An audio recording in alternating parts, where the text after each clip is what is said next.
هزار دشمنم ار میکنند قصد هلاک، گرم تو دوستی از دشمنان ندارم باک. مرا امید وصال تو زنده می دارد، وگرنه هر دمم از هجر توست بیم هلاک. نفس نفس اگر از باد نشنوم بویش، زمان زمان چو گل از غم کنم گریبان چاک. رود به خواب دو چشم از خیال او، هیهات بود صبور دل اندر فراق او حاشاک. اگر تو زخم زنی به که دیگران مرهم، اگر تو زهر دهی به که دیگران تریاک. اینان مپیچ که گر میزنی به شمشیرم، اینان مپیچ که گر میزنی به شمشیرم، سپر کنم سر و دستت ندارم از فتراک. به چشم خلق عزیز جهان شود حافظ، که بر دری تو نهد روی مسکنت بر خاک.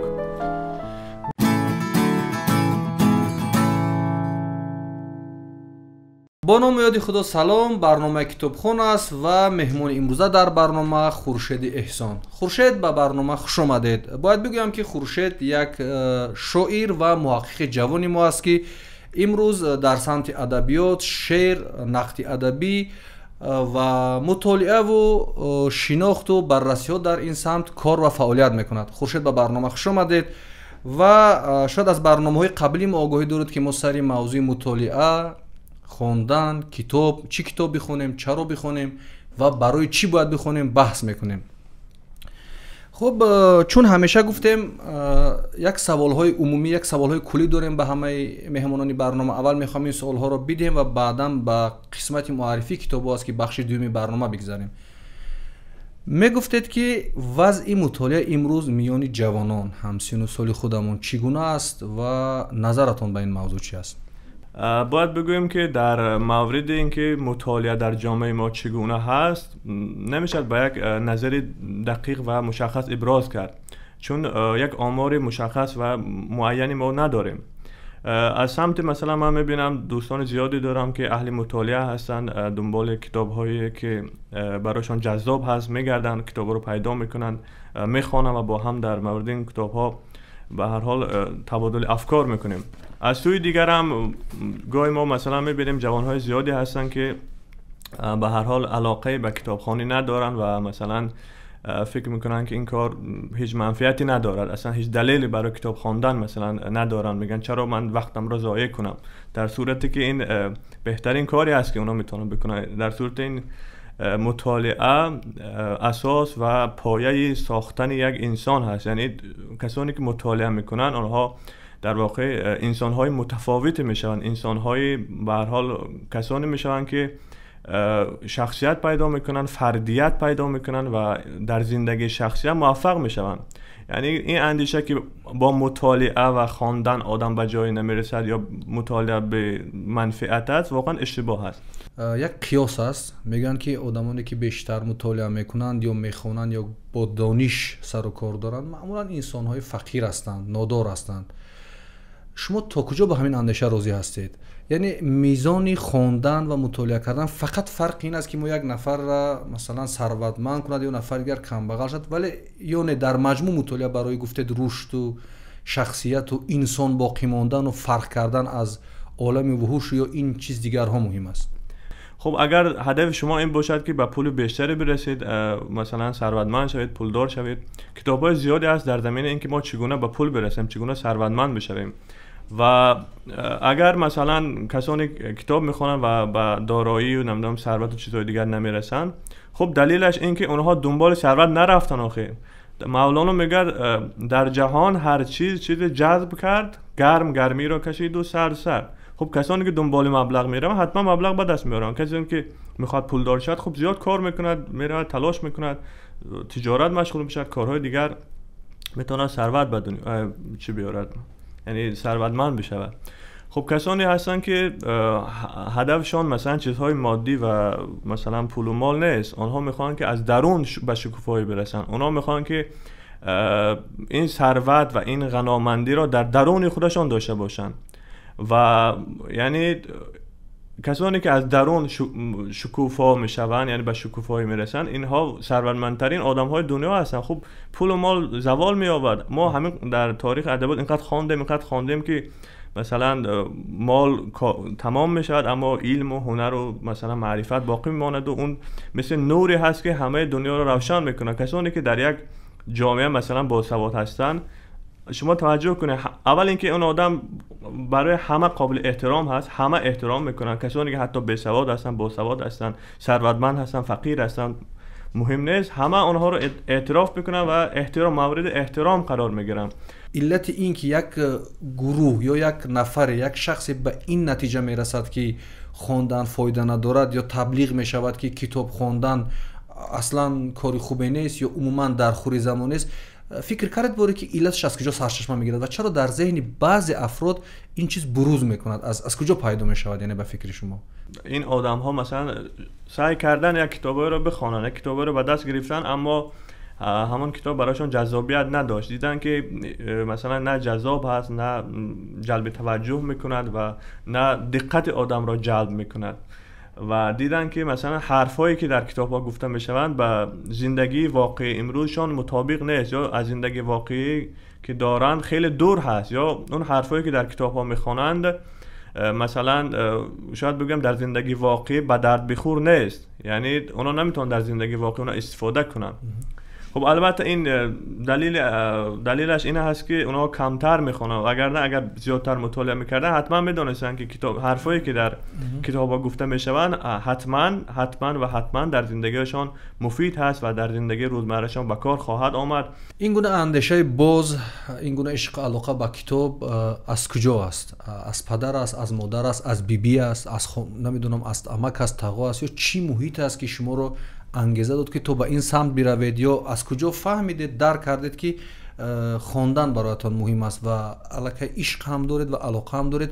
و من میبینم خیلی علاقه شدید هم دارید به شعر و ادبیات و کتاب. زمانی که مکتب میخواندم، شاید صنف 4 یا 5 بودم، که اولین بار داستان‌های شاهنامه که ساعت ملوک‌زاده به نثر گردانده بود اون در خانه‌مان بود و من اونا گرفتم و مطالعه میکردم. البته خیلی جاش نمیفهمیدم، متوجه نمیشدم، اما یک نیروی در درونم بود که میگفت که این جالب هست، جذاب هست، اینو باید من یاد بگیرم، اینو باید بفهمم. خب دیگر اینکه از زمانی که کم کم خودم را شناختم خیلی سوالها برام پیش آمد. خب همه آدم‌ها باید برای زندگیشان در زندگیشان سوال‌های داشته باشن. خب این که من چگونه یک انسان بشوم، به معنی واقعی کلمه انسان بشم، من چگونه مثلا معنای زندگی خودم را پیدا کنم، آیا همین دنیا چرا هست، آیا هستی چی هست، آیا نمیدونم سعادت چی هست، خوشبختی چی هست، آیا بدی چی هست، نیکی چی هست. و این سوال هایی بود که در ذهنم پیدا شدن و من دنبال کشف و بازیافت این جواب های برای این سوالات شدم. خب یک نکته بسیار مهم که ما باید توجه داشته باشیم، در علم های دقیق همیشه یک سوال یک پاسخ دقیق دارد. شما وقتی میگم مثلا 2 ضرب در 2 میشود 4، هم هر کجای دنیا که بروید از هر کسی که بپرسید اون اگر بدانه میگه خب 4 میشود. اما در علم های غیر دقیق این گونه نیست. در علم های انسانی، علوم انسانی، برای یک سوال انواع و گونه گونه جواب ها وجود دارد. شما مثلا یک سوال دارید میگوید که مثلا سعادت چیست، آدم چگونه سعادتمند میشود. خب برای این سوال تولستوی یک جواب دارد، گابریل گارسیا مارکز یک جواب دارد، مثلا استاد عینی یک جواب دارد، رودکی یک جواب دارد، حافظ یا سعدی جوابای مختلفی دارند. به این خاطر شما باید کتابای زیادی را بخونید و ببینید که چی نکته یا چی حرفی است که در همه آدم ها مشترک است. شما باید اینا بیرون بکشید و برای خودتان مشخص کنید که مثلا سعادت چیست. چرا؟ چون تا همین الان که ما هستیم خیلی از سوالات بشری پاسخ ندارن. یعنی شما نمیتونه بگید سعادت، پاسخی دقیق برای سعادت یا خوشبختی یا نمیدونم نیکی چی هست. میتواند در جاهای مختلف جوابهای مختلف داشته باشد. میتواند نیکی در یک کشور معنی دیگری داشته باشد، در کشور دیگر یا قاره دیگر معنای تماما دیگر داشته باشد. یا مثلا شرم، حیا، نمیدونم چیزهای دیگر.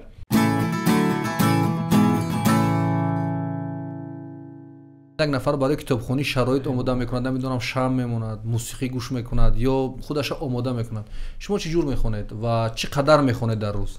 من راستش از زمان که دانشجو بودم زیاد مطالعه میکردم.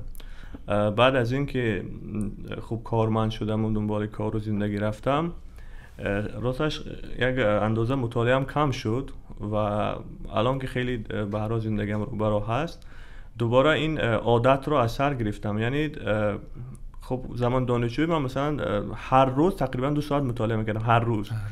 شاید مثلا بعضی روزها یک شنبه شاید از صبح تا شب مثلا مطالعه میکردم، اما روزهای معمولی هر روز مثلا از ساعت 8 تا 10 شب مطالعه میکردم. اما اینها رو من نمیگم که مثلا تعریف از خودم باشد.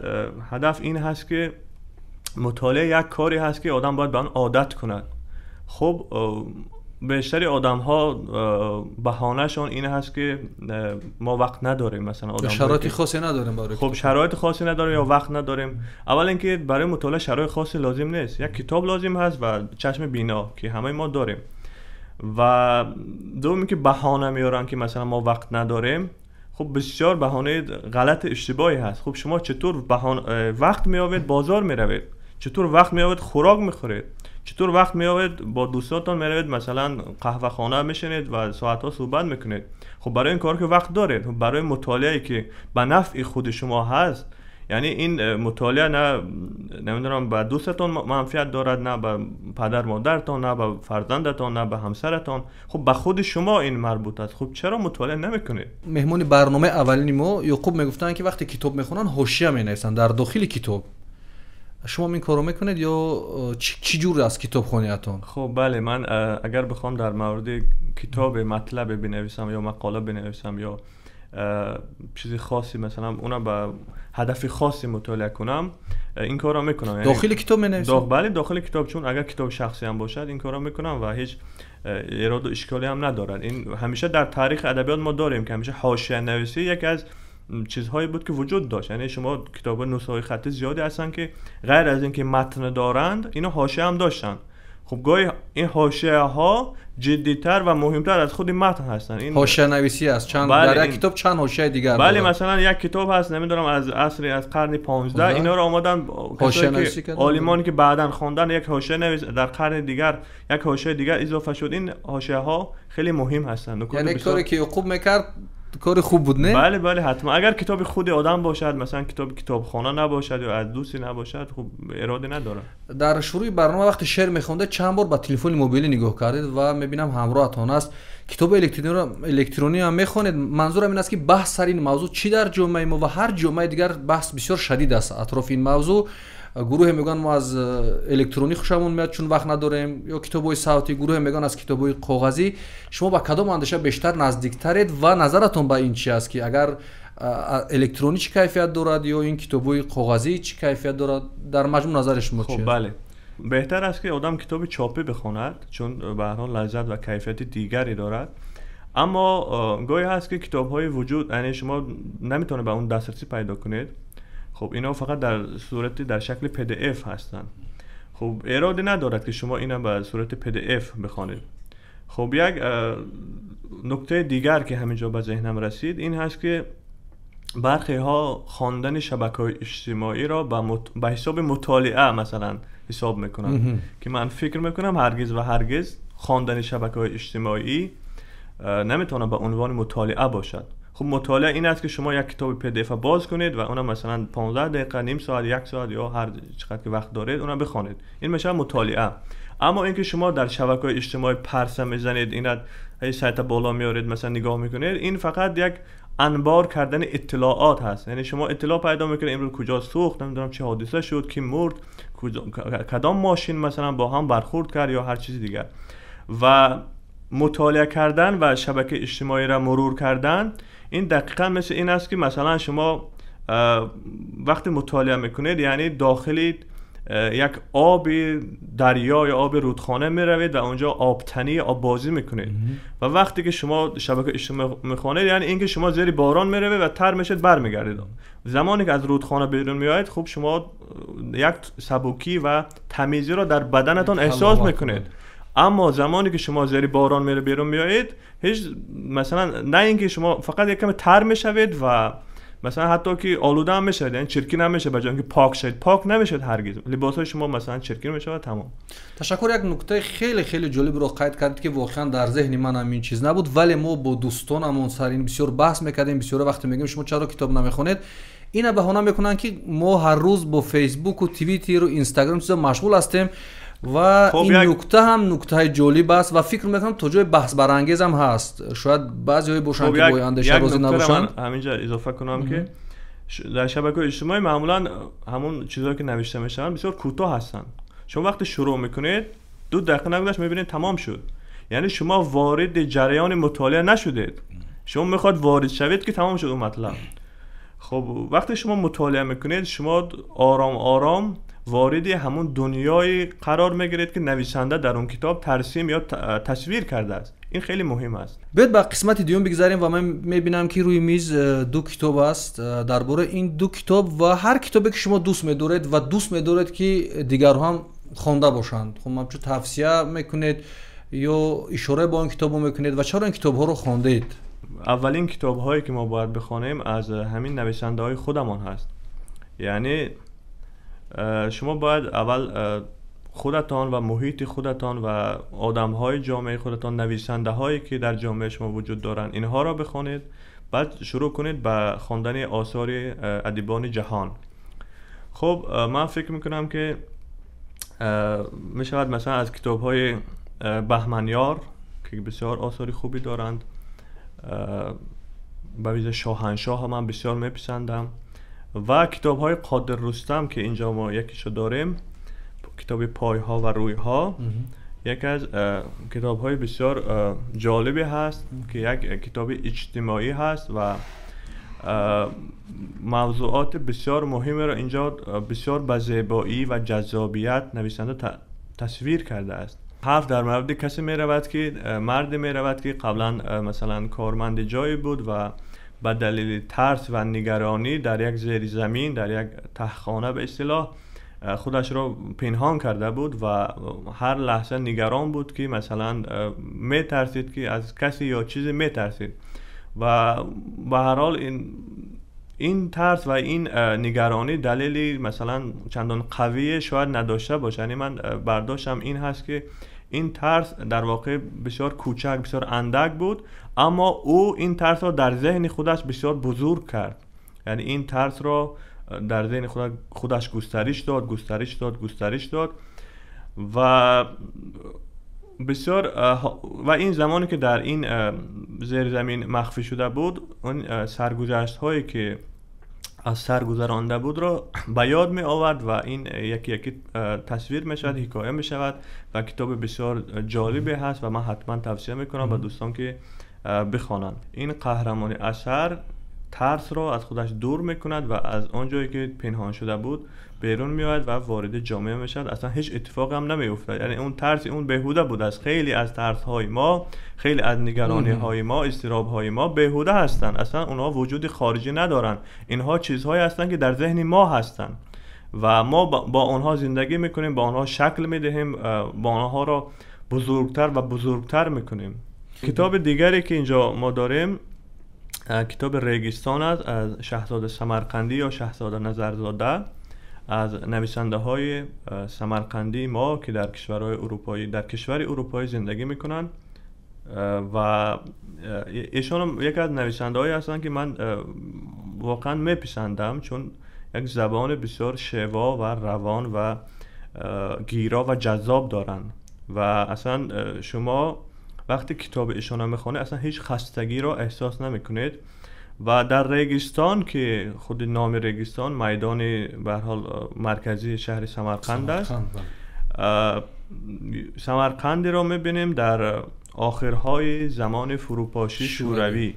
بله، فروپاشی شوروی و دغدغه های نویسنده به خاطر هویت و زبان ملی، فرهنگ و چیزهای مختلف.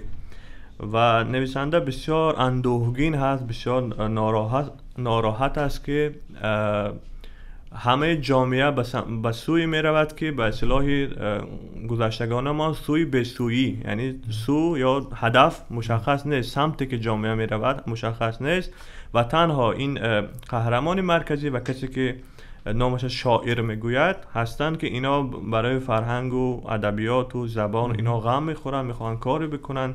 البته چیزهای دیگر هم در این رمان هست، عشق هست مثلا، نمیدونم اضطراب است، عاشقی هست، مسئله بودن هم از وقتی که اون موسیقی تصویر میکنند، موسیقی رو میگه کوکو در ذهنم همین خیلی اومد که دعوت میکرد برای بودن و موندن در سمرقند. حتی میگه همین صدای موسیقی ما رو انگیزه داد. اگر شما خوانده باشید خیلی یک جایی تأثیر اگر یادتان مونده باشه، شما که حتما خواندید، حتما جایی من البته اینا 2-3 سال قبل خوانده بودم، اما درست هدف مشخص این کتاب این است که بودن در سمرقند را یا سمرقندیان را به بودن و زنده ماندن ترغیب و تشویق کند. یعنی سمرقندی که در قرنهای میانه یک شکوه و شهامت و بزرگی بی‌نظیری داشت، امروز به نظر نویسنده امروز اون بزرگی را ندارد. خب اینا باید دوباره احیا کرد. خب هر چیزی که به هر حال میگن تا ریشه در آب است امید ثمر است، به هر حال یعنی امکان احیا و دوباره زنده شدن وجود دارد. اینقدر به شعر علاقه دارید، شعر می‌نویسید، شعر میگه، چرا این همه از رمان و داستان و قصه گفتید و از شعر چیزی نگفتید؟ این یک نظر خاص است، موقع خاص است، یا با اینکه شعر میگوید و شعر میخونید در تضاد نیست، اینکه رمان و قصه و داستان رو ترغیب میکنید و چرا چنین میکنید؟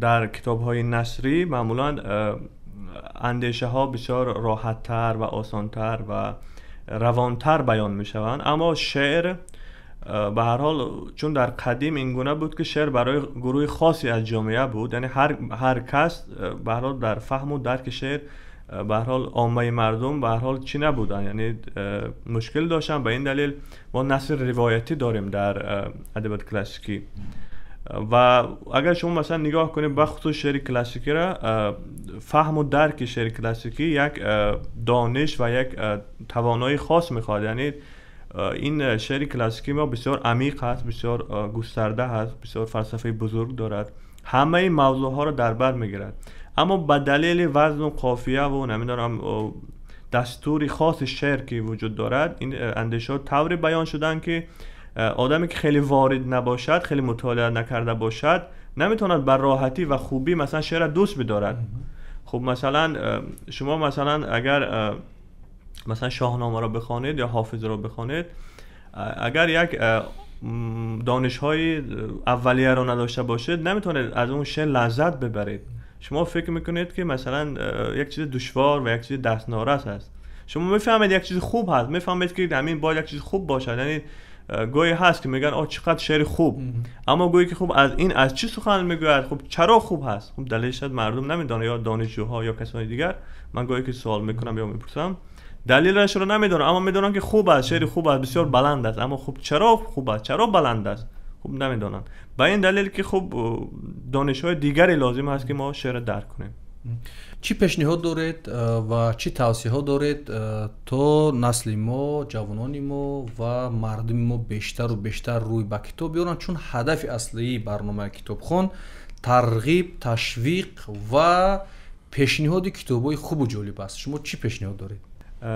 دلیل های زیادی وجود دارد که ما باید کتاب بخونیم.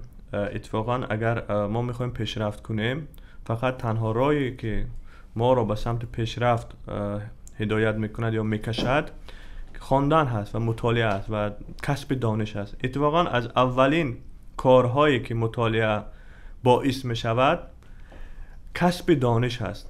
در کتاب ها دانش های قرنها جمع شده اند و مثلا منتظر هستند که نسل جدید یا نسل های پسینه بیاین و این دانش ها را از خود کنن و چیزی بر آن ضم کنن، اضافه کنن. خب دلیل دیگر این که ما باید کتاب بخوانیم این است که مغز ما رشد میکند یا در واقع بیدار میماند. خب چیزی که زیاد استفاده نشود و از استفاده خارج میشود یا زنگ میزنه، اگر آهنگ باشد خب زنگ میزند. مغز انسان هم همین گونه هست. شما زمان که کسی گفته بود که مثلا اگر آدم در 6 ماه یا در 1 سال کتاب نخواند و گوسفند مبدل میشه. جمله تیمور ذوالفقار. خب این خیلی جمله درستی هست. خب شما وقتی که از مغزتان سالها و مثلا ماه‌ها استفاده نمیکنید، این مغز به هر حال کند میشود. خب بعد چیزهای دیگر رو پیش میبره، از جمله فراموشی. خب مثلا اگر ما میخوایم که حافظه قوی داشته باشیم، دلیل این که باید مطالعه کنیم این هست که حافظه ما بهتر میشه، یعنی خاطره‌ای که داریم خیلی قوی‌تر و بهتر و منظم‌تر میشود. ما دیگر فراموشکار نمیشویم. امروز آدم‌های زیاد هستن که از فراموشی رنج میبرن، یعنی کاری را میکنن 2 دقیقه پس فراموش میکنن، نمیدونم کلید فراموش میکنن، فلان فراموش میکنن، حرف فراموش میکنن و با فراموشی خیلی مشکل دارن. به هر حال ما فراموشی باید ببینیم این یک نوع بیماری هست. این فراموشی چیز جدی هست، چیز شوخی نیست. خب یک کار دیگری که مطالعه با آدم میکند این هست که در انسان نیروی تفکر انتقادی را گسترش میدهد. یعنی شما زمانی که زیاد مطالعه میکنید تفکر انتقادی در شما شکل میگیره. وقتی با یک پدیده با یک چیز روبرو میشوید نظری خاصی رو میتونید در مورد اون ارائه کنید یا نظری خاص خود را داشته باشه.